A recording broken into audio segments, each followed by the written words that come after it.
Hey guys, back again with Captain Dan Sandberg of the Brown County Sheriff's Department. Good to see you again. Now we're kind of touching on alcohol impairment, specifically factors relating to intoxication and BAC. So what are some things you can tell us about that, like the first thing to kind of realize?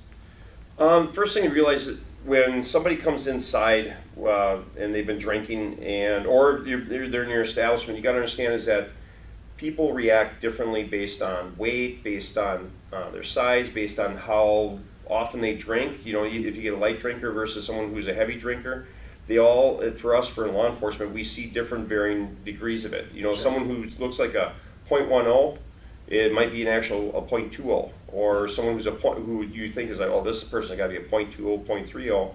They're actually a .10 because it's those different factors that play into it. Awesome. Yeah, everybody is different, so you can't really tell if somebody just had like, oh, I only had a couple beers at the other bar. It plays out differently with different bodies. Yeah. So what are some signs to look for from a bartending perspective in alcohol impairment? It's basically some of the same things that we look for.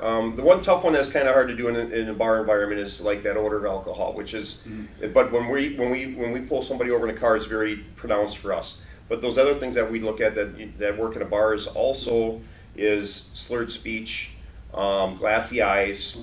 Okay. You get slowed motor function, which means like, you know, if somebody is trying to pay for their drink, they're pulling their wallet out and they're sitting and it takes them a long time versus what you would experience as a normal person, trying to pull that money out, trying to figure it out. Those are some pretty big clues that jump at you. Yeah, absolutely. Easy to detect also. So always know too that it's always illegal to serve an intoxicated person. So watch out for those signs when you're serving people as well. So if someone turns up in your wheelhouse, which basically after they left an establishment and you're doing patrol, what are some things that you do that bartenders don't do?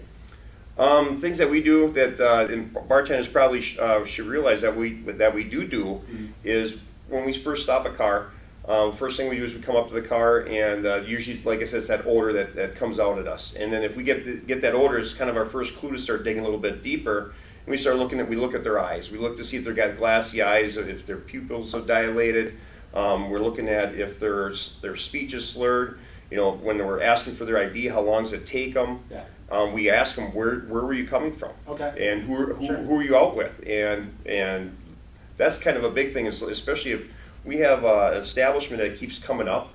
Every time we're pulling somebody over, and that same establishment keeps coming up in the conversation because we ask those people 2-3 times where they were at, how much they had to drink, things, and those kinds of questions.